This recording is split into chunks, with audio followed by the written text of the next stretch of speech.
Почитувани граѓани, измина точно една недела откако неделникот Фокус, близок до Социјалдемократскиот сојуз, ја отвори аферата за фалсификуваните 30.000 лични карти. Излезе и вториот број на овој неделник, а технички назначениот министер за внатрешни работи Оливер Спасовски го снема. Каде е и од што бега Оливер Спасовски е нашето прашање денес.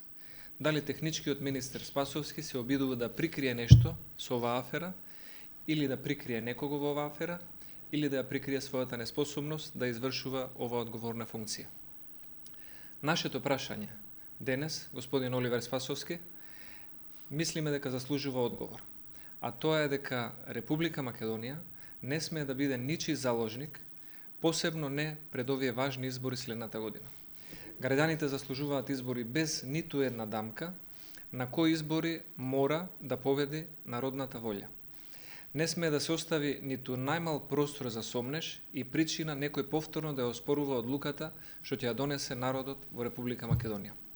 Затоа ВМРО ДПМН бара од вас, како технички министер за внатрешни работи, после цела недела да не се криете, да излезете и да ја кажете на јавноста кој ги фалсификувал 30.000 лични карти, дали се фалсификувани, како и каде се фалсификувани, кој помагал и на кого за да се фалсификуваат, каде се употребени овие наводно фалсификувани лични карти, каде е остатокот од 29.900 лични карти кои што неделникот Фокус се уште не ги предал на Министерството за внатрешни работи.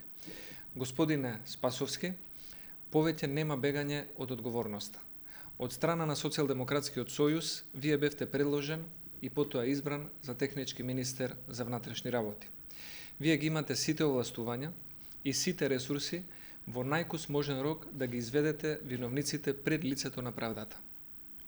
Веќе нема простор за одолговлекување и за политички маневри, иако сте се уште генерален секретар на Социјалдемократскиот сојуз, вие не смеете да се однесувате само како партиски војник на Социјалдемократскиот сојуз, туку мора да покажете капацитет дека знаете да го водите Министерството за внатрешни работи.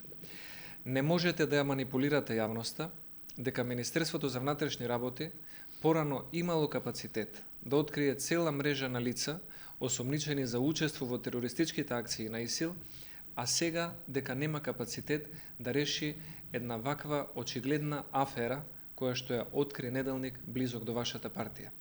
Не може да ја манипулирате јавноста дека Министерството за внатрешни работи можело да реализира акција од типот на Ќелија, која што беше многу сложена, а сега не може да документира еден случај со фалсификувани лични карти.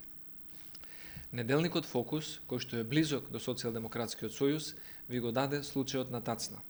Ваше е, како технички министер за внатрешни работи, да го документирате. Јавноста мора да знае кој стои зад оваа афера.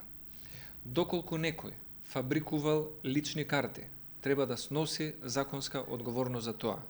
Доколку некој ја фабрикувал самата афера, исто така треба да сноси одговорност за тоа. Господине Спасовски, вие сега не сте одговорен само пред членовите и симпатизерите на Социјалдемократскиот сојуз, туку сте одговорен пред Собранието на Република Македонија и пред целата држава. Затоа не смее да дозволите некој да си поигрува со угледот на Министерството кое што го водите и со угледот на целата држава. Само на тој начин ќе докажете дека не сте дел од уште едно смислено сценарио на СДСМ за наоѓање на изговори и избегнување на одговорноста од еден следен изборен пораз. До изборите и до уште една победа на волјата на народот остануваат 148 дена. И вие како технички министер за внатрешни работи немате право да молчите и да ја одолговлекувате оваа афера. Апелираме да се зафатите со решавање на оваа афера и да ги дадете одговорите на јавноста која што има право да ги знае.